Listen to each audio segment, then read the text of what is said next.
I literally had no expectations from this movie. और जो शानदार and out of the world experience था इस मूवी को देखने का, and it makes me want to know more about formula one racing. Hello guys, welcome back to my channel, this is Vijay.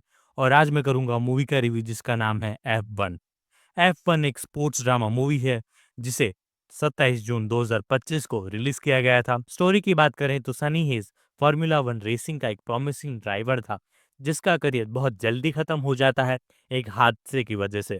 और अब वो बैन में रहता है और छोटी मोटी रेसेस से और उसमें पार्टिसिपेट करके अपना घर चला रहा होता है।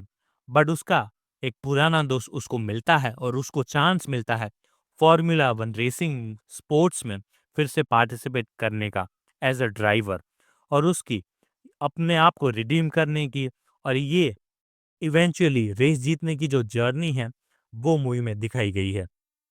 नेगेटिव एस्पेक्ट्स की बात करें तो I felt like as a viewer जिसे F1 स्पोर्ट्स के बारे में कुछ भी चीज़ें नहीं पता, उसके लिए कुछ चीज़ों को ग्रास्प करना और कुछ स्ट्रेटजीज जो मूवी में काफ़ी क्लेवरली दिखाई गई है वो समझना थोड़ा मुश्किल था, जिसकी वजह से ये जो एक्सपीरियंस है इंजॉय करने का वो थोड़ा सा डिफिकल्ट हो जाता है।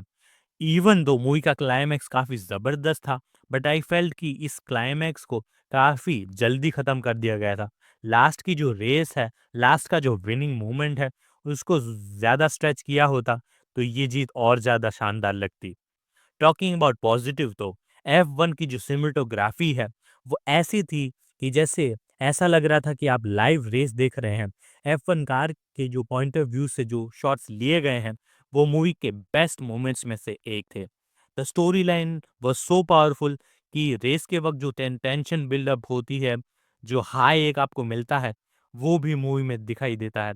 बात करें अगर डायरेक्शन की तो इवन दो ये काफ़ी प्रेडिक्टेबल स्टोरी थी कि एक अंडरडॉग की कहानी दिखाई गई है जो आखिर में जीत जाता है, और स्क्रीन प्ले इतनी अच्छी तरह दिखाया गया है और बिल्डअप बहुत अच्छा है कि लास्ट में आते आते जो मेन कैरेक्टर है उससे आप इमोशनली कनेक्ट हो जाते हैं, विच वॉज रियली सरप्राइजिंग। क्योंकि जब लास्ट में वो जीत जाता है तो you really feel something for that particular character. Movie में साथ ही साथ में कहानी में जब एक बड़ा सा इमोशनल मोमेंट होता है तो you really feel like gasping, just like कि आप उस स्टेडियम में ही हो। टॉकिंग अबाउट एक्टिंग तो Brad Pitt as this F1 driver ऐसी कमान पकड़ते हैं कि आप उनके दूसरे रोल के बारे में तो भूल ही जाते हैं। You start rooting for him till the end, which exactly what you should do in a sports movie. Even though ये दुनिया का सबसे परफेक्ट बंदा तो जरा भी नहीं है। बाकी की कास्ट में Damson Idris as Joshua was equally good if not more. इन दोनों का जो इक्वेशन था वो इतना अच्छा था कि आपको चक दे इंडिया की याद आ जाएगी। And lastly surprising supporting cast में हावियर बारडैन और एंड स्पेशली कैरी कॉन्डन जो ब्रैड पिट के लव इंटरेस्ट का रोल प्ले करती हैं, वो मूवी में एक अलग ही टाइप का जादू ले आती हैं। जैसे आपको फील होता है कि अगर ये मूवी में ना होते तो पूरी मूवी फ्लैट हो जाती। भले ही ये एक म्यूजिकल मूवी नहीं है, बट इसमें बहुत सारे गाने डाले गए हैं जो ऐसे परफेक्ट मोमेंट पे आता है कि वो जो मोमेंट होता है उसका इम्पैक्ट बढ़ा देता है और कहानी को कहीं ना कहीं फास्ट फॉरवर्ड कर देता है।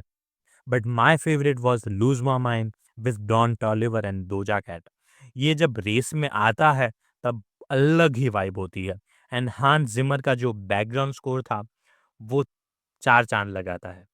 लास्टली इस मूवी की रेसेस में सच में आपको F1 का थ्रिल चिल और एक्साइटमेंट फील होता है, इवन इफ आप पहली बार F1 से रिलेटेड कोई मूवी देख रहे हैं।